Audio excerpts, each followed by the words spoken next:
My name's Nate. I run Jesus People SF. Today, I want to talk about the question of how many people of those who are called Christian are Christian. And maybe I want to ask it in this way. No one likes calling someone who professes to be something. No one wants to call that card, especially if what they call themselves is part of their identity, like something fundamental to who they are. But when it comes to the religion of Jesus, Jesus and the apostles set very clear demarcation lines of what a Christian is. And it's very clear that the church, meaning converted people, were called and are called to him in the idea of who is a genuine Christian, so that we know who to fellowship with, who to not fellowship with.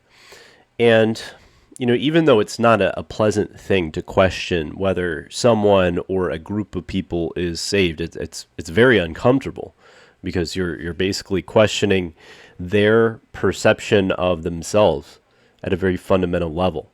But we're still called to obey Jesus instead of being convenient to ourselves or anyone else. So here's just a little picture here of what I'm talking about. This is a website that is paraphrasing Billy Graham here.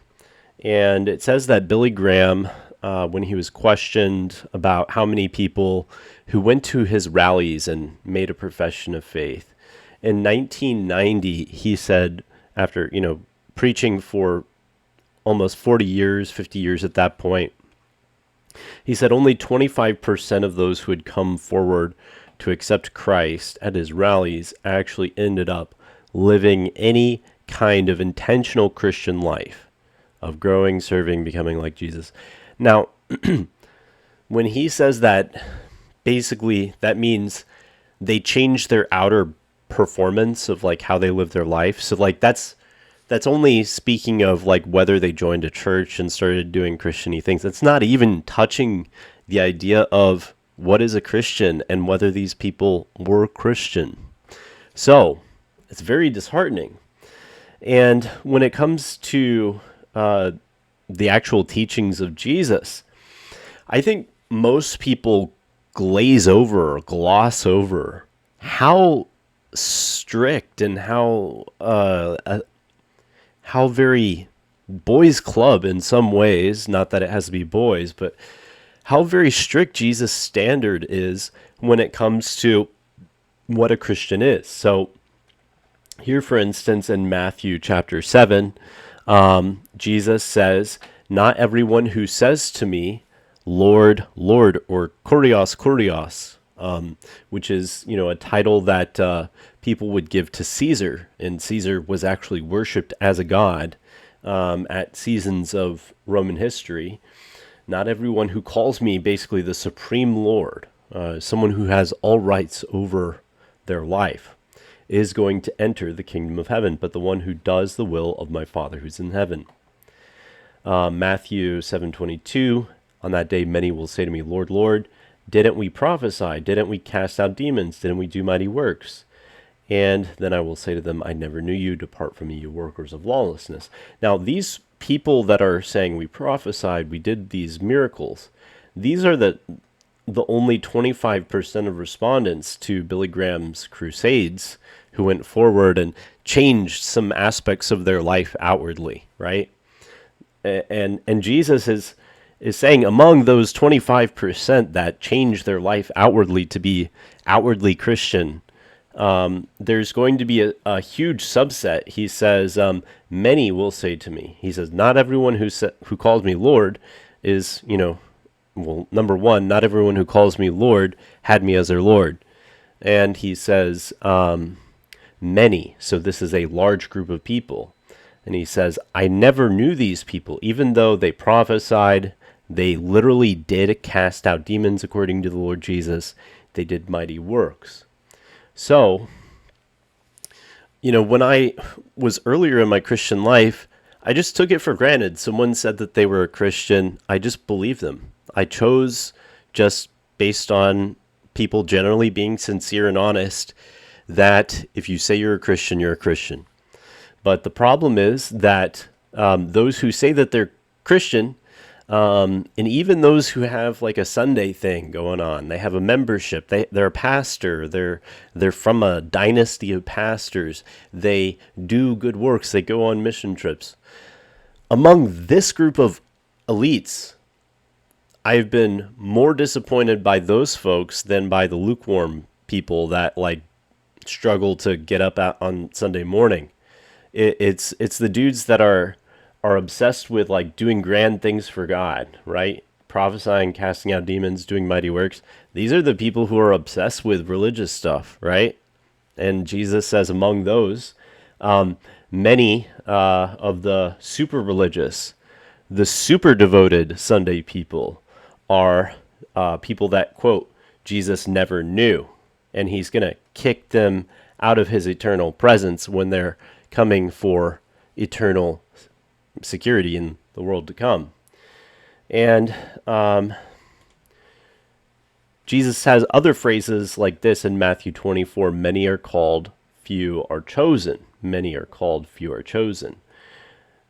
In some sense, the gospel is for all the nations. It's for the Jews and the Gentiles. It's for every country on earth. It's for every ethnicity on earth. It's for every human on earth is welcome to hear the gospel. And they are welcome to be united to God in a faith relationship, in a family of faith. But the problem being that just being called by the gospel, which is for the whole earth, does not make you a chosen specimen of God. And when it comes to it, God wants the elite. And his idea of elite is different than our idea of elite. God's idea of elite is not going to Harvard. It's not having an enormous IQ. Although, obviously, such people are welcome in his household should they obey him. God's idea of elite is he speaks, you act. Literally, just over a lifetime, if he speaks, you act. And every time he speaks, you act. That's his idea of elite. Period. End of story. I mean, look at this text here. What is his standard? This is in reverse. So he says, "You workers of lawlessness." What's the converse? He says, "The one who does the will of my Father." In other words, God speaks, you act. Literally, that's the only standard he's ever looked for in the Old Covenant among the Jews and the New Covenant among the Christians. God speaks, you act, but not just once. Not with this religious kind of shell of I do Christian-y things. No, like in the minutia of what he says. When a command from the scripture comes to you and it's speaking into some aspect of your life, right? Your family relations, your work relations, your money, your time, your energy, your affections, in these different domains of your life. The scriptures have various commands. And when God speaks to those things, do you brush it off? Do you shrug what God is saying off? Or do you make an effort to align yourself with what he says? And you keep working at it. Even if you don't succeed at, changing your behavior or what have you, do you just not give up aligning yourself with God every time and what he says? And here's another text in Luke 13. Someone said to him, "Lord, will those who are saved be few?" And he said to them, "Strive to enter through the narrow door.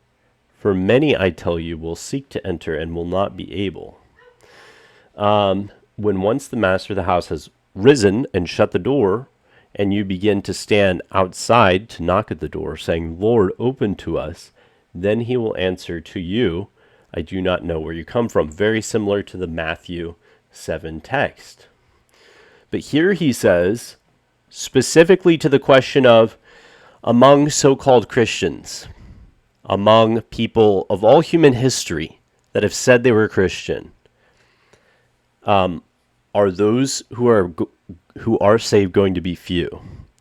And Jesus does not directly answer this question. He does not say yes. He does not say no. Listen to what he says. It's actually far more intense the way he answers it. Strive to enter through the narrow door. This is that elite aspect that I'm describing. And the eliteness is so simple. It basically means, is your ultimate affection on things in the passing world of earthly things? Of course, you have to do earthly things. You have to have some attention in these matters of life. And in fact, your faithfulness in these matters affect God's, favor on your life now and in eternity. But ultimately, the narrow door here is when God hems you in from the pleasant things of the world, and he calls you to eternal purposes and eternal ends, as the old saints and pastors would say. When he calls you to aim at something that doesn't benefit you in the world, or will you adjust everything in your life in this world to fit God's eternal ends? And that's the narrow door here.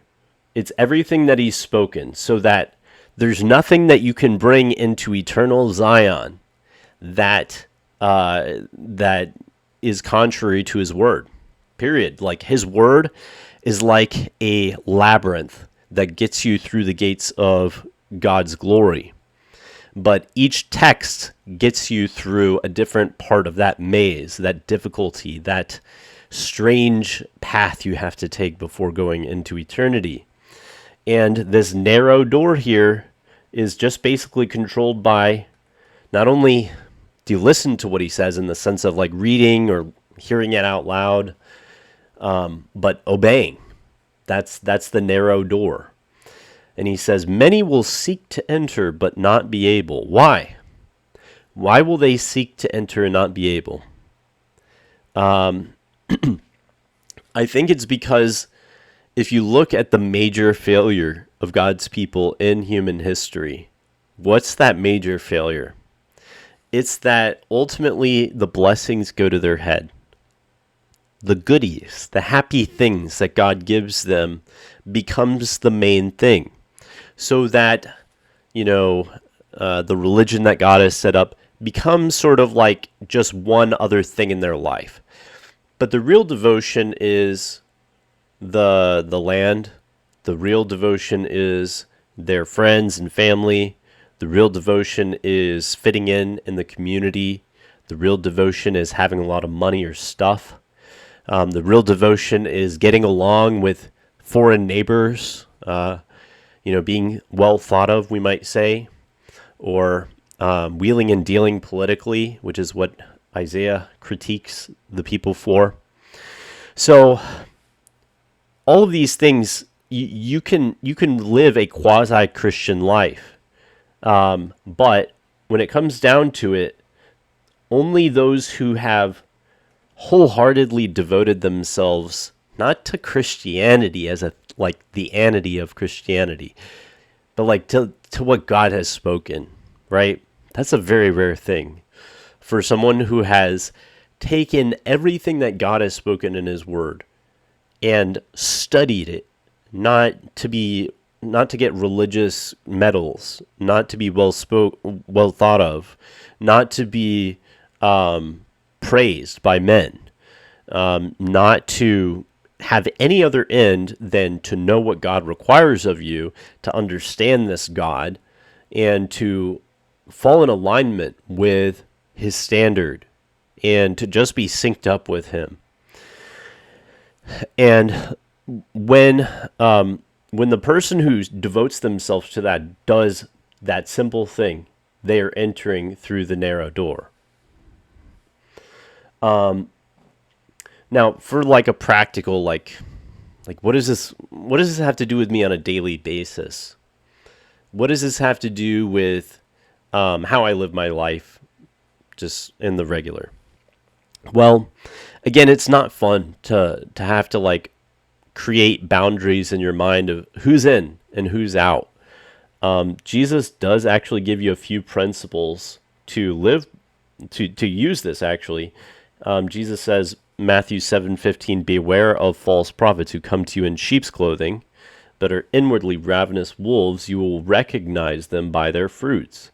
Are grapes gathered from thorn bushes, or figs from thistles? So every healthy tree bears good fruit, but the diseased tree bears bad fruit. Let me ask you this question. When you look around at what is called Christian today, what's the fruit? Is it good fruit? Is it bad fruit? Is it thorns? Is it thistles? Is it stuff that's really only good for an incinerator or a wasteland that no one visits? My perception of evangelicalism, which historically was what God was doing on the earth, is that it's basically become useless.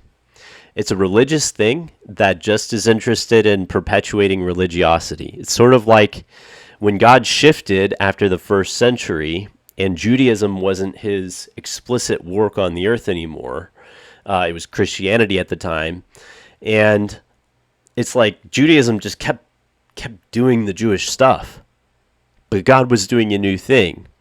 And evangelicalism seems to be caught in the same sort of folly, which is that they're stuck in the method, but they don't care what God is doing now. They're stuck in what we've always done, or upholding tradition or institutions or rituals, but they don't actually care about the narrow gate, the narrow way.